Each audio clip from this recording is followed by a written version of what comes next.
খাও খাও খাও খাও। কেমন হয়েছে বলো তো, কেমন হয়েছে বাবা?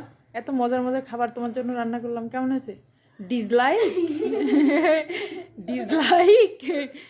হ্যাঁ, এত সুন্দর সবজি, খিচুড়ি, গরুর মাংস, সালাদ, বেগুন ভাজা। বেগুন ভাজা দিলে না ওরে? হ্যাঁ, ঘি দিয়ে বেগুন ভাজা করলাম। হ্যাঁ, খিচুড়িও তো ঘি দিয়ে রান্না করছি। খিচুড়ি ঘি দিয়ে রান্না করছি, গরুর মাংস সরিষার তেল দিয়ে রান্না করছি, বেগুন ভাজি সরিষার তেল আর ঘি দিয়ে ভাজি করছি, দুটাই। গরম পানি আমি খাই। গরম পানি আমি খাই, গরম পানি আমি খাই। গরুর মাংস কার জন্য? পানি এনে দিব।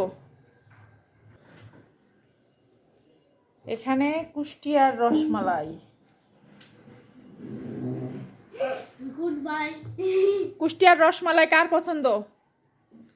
আয়না না আমিরা? আমিরার? এখন তো আমার গলা ব্যথা, আমি তো রসমালাই খেতে পারবো। কেন রসমালাই খেতে পারবো না? আমি গলা ব্যথা মিষ্টি খেলে গলা ব্যথা আরো বেশি। আচ্ছা ঠিক আছে, গলা ব্যথা কমুক, রসমালাই আরও আছে, খেও।